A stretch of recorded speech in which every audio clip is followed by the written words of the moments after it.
Urge Tamil Nadu government. It's a shameful incident for a state like Tamil Nadu, in which we have a lot of great pharmaceutical companies. A company like this, based out of Kanchipuram, now it is coming to light more than 364 violations were found at different points of time. Still, this company was allowed to function. Still, this company was allowed to export medicines to different parts of our country. Tragically, in Madhya Pradesh, lot of children have died. In Rajasthan, lot of children have died. I personally believe the Tamil Nadu government should take responsibility, because this company was functioning right under our eyes, and CM should make a statement, review the whole process, and make sure all the companies functioning like that, they go through a process quality audit the next 15 days, so that any medicine that is coming out of Tamil Nadu should not put anybody in harm's way. Tamil Nadu has got a lot of great companies. But this one company, now it is coming to light, it has got so much procedural violation. More than 364 quality audits, objections, violations were found. And somehow, none of the agencies have taken action. I feel very shameful that this has happened. Our sincere condolences to all the children in Madhya Pradesh and Rajasthan who have died. And I hope Tamil Nadu Chief Minister will crack the whip and take suitable action so that this kind of incidents will never repeat in the future. Ranganathan have been arrested today. The person who was running this T-Start Pharma have been arrested. How do you see this matter now? Sir, now Madhya Pradesh has constituted an SIT, and the SIT has come, they have arrested. That is one part, sir. Whatever action they have to take legally, they have to take it. Now the second part is, it is the duty of the state government and its agencies to do this quality auditing in a proper way. Not every time an agency or police force can come to a particular state and arrest, because these are all very important things, life-saving drugs. We take it with pure trust. So I am only pinpointing the failure of the Tamil Nadu government, the agencies that we have whose duty is to check it. That too, this company has got a lot of procedural violations, lot of quality audit failures. But still this company was allowed to function. So it's very shameful. Tamil Nadu government should crack the whip and take necessary action now.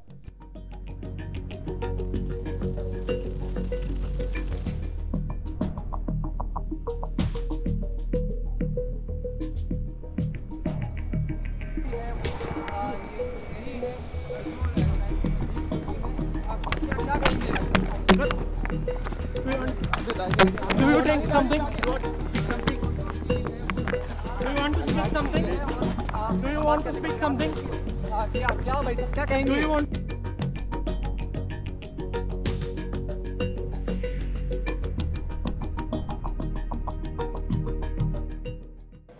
இறப்புகள் சம்பவம் எங்கே குற்ற சம்பவம் அந்த சம்பவம் நடைபெற்றிருக்கிறதோ அந்த மாநில போலீசார் தான் நடவடிக்கை எடுப்பாங்க. இங்க அதற்குரிய எல்லா காரியங்களையும் நாம் தொடர்ந்து செய்து கொண்டிருக்கிறோம். அக்டோபர் 1ஆம் தேதி இந்த நிகழ்வு நடைபெற்ற உடனே அங்கிருந்து தகவல் வருது.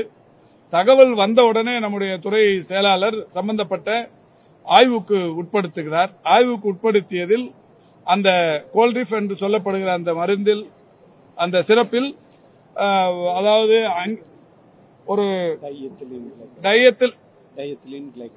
டயத்திலின் கிளைகாட் என்கின்ற மருந்து 1% அளவுக்கு கூட குறைவாக இருக்க வேண்டும் என்கின்ற நிலையில் 4% தாண்டிலும் 48% கடந்தும் இருக்கிறதை கண்டுபிடித்து உடனடியாக சம்பந்தப்பட்ட மத்திய பிரதேசத்திற்கும் ஒன்றிய அரசுக்கும் இது தெரிவிக்கப்படுகிறது. இந்த மருந்தில், அதாவது இந்த பேட்சில் தயாரிக்கப்பட்ட மருந்தில் இந்த அளவு என்பது அதிகமாக இருக்கிறது, இது நச்சுத்தன்மை கொண்டது என்கின்ற விஷயம் தெரிவிக்கப்படுகிறது. ஆனால் மத்திய பிரதேசத்தைச் சேர்ந்த சுகாதார அலுவலர்கள், ஒன்றிய அரசாங்கத்தின் மருத்துவர்கள் எல்லாம் என்ன சொன்னாங்கன்னா, இல்ல இது நல்ல மருந்துன்னாங்க. நாம இங்கிருந்து இதுல இவ்வளவு கெடுதல் இருக்குன்னு சொன்னதுக்கு அப்புறமும் அவங்க நல்ல மருந்துன்னாங்க.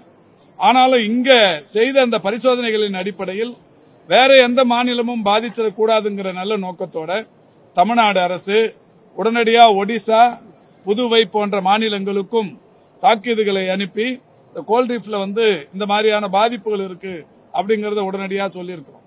அது மட்டும் இல்ல, தமிழ்நாடு அரசு மக்கள் நல்வாழ்வுத்துறையின் அந்த டிஎன்எம்எஸ்சி என்கின்ற அமைப்பு அந்த மருந்து நம்ம கொள்முதல் பண்றதில்லை.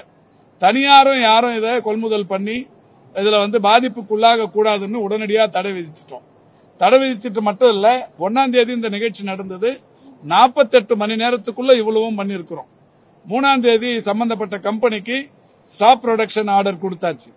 கொடுத்தது மட்டும் இல்ல, நோட்டீஸையும் ஒட்டி 10 நாளுக்குள்ள அவங்களுக்கு டைம் கொடுத்து சரியான விளக்கம் தரலன்னா உங்களுடைய உரிமம் ரத்து செய்யப்படும்ங்கிற மாதிரி ஒரு நோட்டீஸ் கொடுத்திருக்கு. நோட்டீஸ் கொடுத்ததுக்கு அப்புறம் அவங்க விளக்கம் 12, 13 தேதி வரைக்கும் நேரம் இருக்கு. இதுக்கு இடையில 7ஆம் தேதியே இந்த மாதிரி ஒரு நச்சுத்தன்மையுடன் கூடிய இந்த மருந்தை கலப்பு செய்ததற்கு அவர்கள் மேல் குற்ற நடவடிக்கை எடுக்கணும் அப்படிங்கிற வகையில அவங்களுக்கு ஒரு கிரிமினல் நோட்டீஸும் கொடுக்கறதுக்கு போனப்ப அந்த உரிமையாளர் தலைமறைவு. உடனடியாக அவங்க கம்பெனிலையும் வீட்லயும் நோட்டீஸை ஒட்டிட்டு நடவடிக்கை எடுக்கிறதப்போதான் மத்திய பிரதேச போலீஸுக்கு நாம இங்கிருந்து நம்ம காவல்துறை உறுதுணையா இருந்து அவரை பிடிச்சு கொடுக்கறாங்க. மத்திய பிரதேச போலீஸ் நேரா போய் பிடிக்கல, தமிழ்நாடு அரசு போலீஸ் தான் அவங்கள போய் பிடிச்சு கொடுத்தது மட்டும் இல்ல. இப்ப தாசில்தார் அந்த சம்பந்தப்பட்ட குற்றவாளியை கூட்டு போய் கம்பெனியில காட்டி அவங்க கையில இருந்து ஒரு சில ஆவணங்களை கேட்டு பெற்று முழுமையாக இனிமேல் அந்த கம்பெனி இயங்காத வகையில் முழுமையா மூடுவதற்கு நடவடிக்கை எடுக்கப்படவிருக்கிறது. சாப் ப்ரொடக்ஷன் மட்டும் இல்ல, இனிமே அதனுடைய உரிமத்தை நிரந்தரமாக ரத்து செய்வது, கம்பெனியை முழுமையாக மூடுவது என்கின்ற வகையிலான நடவடிக்கையை அரசு எடுத்திருக்கிறது. இதுக்கு இடையில கடந்த 2 ஆண்டுகளாக அந்த மருந்துகளை ஆய்வு செய்யாத சீனியர் ட்ரக் இன்ஸ்பெக்டர்ஸ் 2 பேரை நேற்றுக்கு சஸ்பெண்ட் பண்ணிருக்கிறோம்.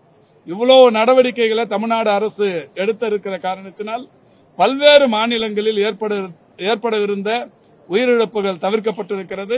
தமிழ்நாட்டில் அந்த மருந்து தடை செய்யப்பட்ட காரணத்தினால் ஒருவருக்கும் பாதிப்பு ஏற்படாமல் இருக்கிறது. இன்னொன்னு, இது ஒரு மிக முக்கியமான பிரச்சனை.